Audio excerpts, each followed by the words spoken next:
Hey guys, I'm Jim. I edit photos. Thanks for stopping by. Today I'm in Luminar AI and I've got a photo that I took in Seattle a couple of years ago, whenever it was, maybe 3 years ago. And it was late in the season, so like November. So it's kind of fall, but a lot of the fall colors weren't really there. What I want to do is bring it to life because it's kind of dark, adjust some of the colors, and just show you how you can manipulate things to make them look the way you want them to look, which is kind of what I do. So here's the base photo. I'm going to start in Accent AI because it's really dark. So I'm going to go pretty high on this, like about 84. And there you go. You can now see a lot better into the photo, of course. Kind of dark still, too much green, to be honest. And so that's one of the things I'm going to work on here. The first thing I'm going to do is kind of cool it off a little bit. So I'm going to go to like 49 and change. The exposure is actually going to come up. I'm going to bump that up to about a +1. That's a whole lot brighter, as you can see. Still way too green, but we're going to fix that. The highlights are going to come down a fair amount because they're pretty bright. And I'm going to lift the shadows just a smidge, really, just a little bit, simply because I want visibility into this section over here. And so if you look at the before photo, very dark, you can't really see, but it was a pond in the, I guess it's the Japanese garden, I think it's called, in Seattle, but it's a beautiful place.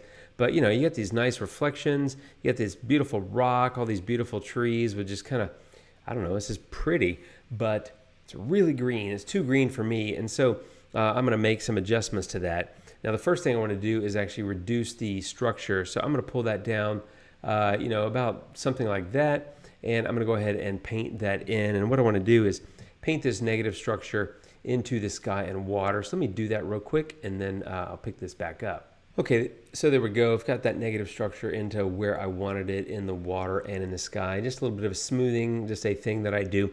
The gist of this video is really around what I'm doing around color here. So I'm going to get into the HSL section, not really saturation and vibrance, believe it or not, but I'm going to get into HSL because that's super powerful. And when you have a scene like this that has a lot of green, I like to pull back those greens a little bit and amp up some of the other colors. And so one of the ways to do that is I start in the hue, and what I want to do is get the hues adjusted. So I'm going to take the orange and I'm going to go left so that it becomes a bit more intense of an orange. And I'm going to do the same with the yellow, just get it closer to being more of an orangey color, for lack of a better word. So something about like that. And then the hue of the green, I'm going to take that towards the yellow. And so I'm going to go pretty far on that, something about like, maybe like that. And so you can see already the colors are changing quite a bit. If I show you the before and after, there it is, really vibrant green, lots of just like, green. But the thing is, that green has a lot of yellow in it. And that's where you come in and you do these things, especially this yellow and green adjustment here. They really start to bring out the more of the yellow. And so I took the green, I went to the yellow, I took the yellow, went to the orange, and the orange I went to more orange, kind of towards the red. And so I'm just kind of shifting all those colors away from the greener, which are the cooler, and towards the more yellowy orange, which is the warmer. So that's it for hue. And now I'm going to go play with the saturation. And I'm going to bump it up just a little bit. I think you got to be careful, especially if you're making a big move like that. You don't want to overdo it because it could really look kind of over the top pretty quickly. So orange and yellow are kind of going to the right. Green is going to go to the left. I'm going to take that saturation down just a little bit, and I'm going to bump up the blue just a tad. So maybe something about like that. So again, this is just a gentle massage of the colors. I use the hue to get them kind of in the right color band, if you will. Now I'm doing a little bit of saturation, and now I'm going to do a little bit of luminance as well. And I recommend, by the way, if you don't use HSL very often in your edits, I recommend experimenting. It's really powerful. You can do really cool things like what we're doing here without a lot of effort. It just takes a little bit of time to experiment and see what looks good for you. But in luminance, which is the light value, right? So there's HSL, hue, saturation, luminance. Hue is like the shade. What shade of that color are you? S is saturation, which is how intense is that color, and luminance is how bright is the color. So I'm coming in here to the green, and I'm darkening that like a -10, and the blue I'm going to take down like a negative, I'm going to go pretty low, I think, like a -60 or something, just kind of darkening that, giving it a little bit more mood. But let me show you what the color tool has done, because that's really the gist of this video. If you look at the before, it's really vibrant and just green, but you can tell if you're really looking closely at those greens, there's a lot of yellow in there. And that's something to think about, as I said earlier, is when you're adjusting greens, also pay attention to the yellows. Or if you're adjusting the yellows, pay attention to the green. They overlap quite a bit. So anyway, with that in mind, there it is before I did any of these adjustments. and there it is now. So I've really changed the entire look of the photo. I still think it looks real. Now you can go over the top, and if you don't think it looks real, that's fine. You feel free to disagree, but I think it still looks real. And in fact, I actually might bring back a little bit of the saturation of some of that green. So, you know, I think you don't want to go too high because you're going to get all those colors saturated, but I might pull it back just a little bit, just so that it has a little bit better kind of a blend. And then let me check the hue. On the green, I'm at -50, but if I go a little bit back, I get a little bit more of that green back. And so I think I actually might do that. And I do this all the time where I'm adjusting things on the fly, but that actually creates, I like this a little bit better than I had it a moment ago, and that is, that creates a little bit more of that contrast between the warmer and the cooler colors. The cooler being that traditional green that was already there. Like I'm looking back here, like at this tree and the tree behind it, and some of the green over here and these yellows and oranges. Just have a play. Every photo is going to be different, of course, but experiment, see what you come up with. But that color HSL use there has gone from that photo to that photo, which looks to me vastly different, like it could have been taken a month apart.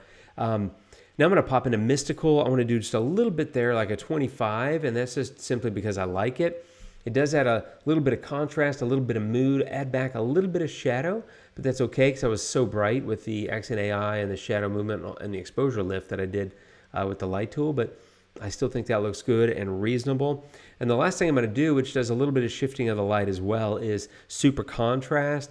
I don't do anything in the highlights and the midtones. I go about halfway to about a 50, and to the shadows I do about a 35, and you'll see that that really lifts those shadows quite a bit. So let me put that there. Let me show you before and after super contrast. There it is before, and then once I turn this back on, you can see there it is after, a little bit brighter. Remember, contrast also affects color because the darker and the lighter colors next to each other will look different, and so it makes color pop. And so just keep that in mind. So there it is before, and then once again, there it is after. I think it's given a nice little bit of pop. And at this point, I actually might come back to the color, and I might go back to the saturation of the green, and I might pull that back a little bit. And so, you know, just experiment. The point is this color tool. Let me show you all the other moves, but without the color tool. If I turn this off, I would have a super vibrant, kind of clown vomity, over-the-top green neon extravaganza thing, and I don't want a neon extravaganza. Now, I wouldn't have gotten there if I was keeping the greens because I wouldn't have saturated it so much, but what I wanted to do is really shift those greens and get more of a balanced look to the photo in terms of the color distribution, and I think that looks a lot better. I think it looks a little calmer, a little less over the top, of course, and I like the balance of the colors, where I've got the warmer stuff, the yellows and the oranges with little pops of those in the color, and then the cooler colors, which is the darker green in the foliage, and of course the blue in the sky. I think it's a nice interplay of color. Let me show you the before and after. Of course, the before is fairly dark, but the after, I think, is a massive improvement. So HSL, make it a good friend of yours. I highly recommend it. Super powerful, super useful. I do these kind of things all the time. Plus, I live in Texas, and so I don't often get a nice fall look to my trees. And so sometimes trees here in town, I will have photos, have photos with trees here in them locally, and of course make these kind of moves to make it look a little bit like fall, just because it just looks good. So anyway, that's a way to sort of fake fall if you want, but also just a way to think about balancing the colors and the tones and that sort of thing, so you can get a nice looking photo at the end. Hope it helps, my friends. Appreciate you guys stopping by, I guess, and watching and hanging out and all that stuff. Take care of yourselves. I'll see you really soon, and adios.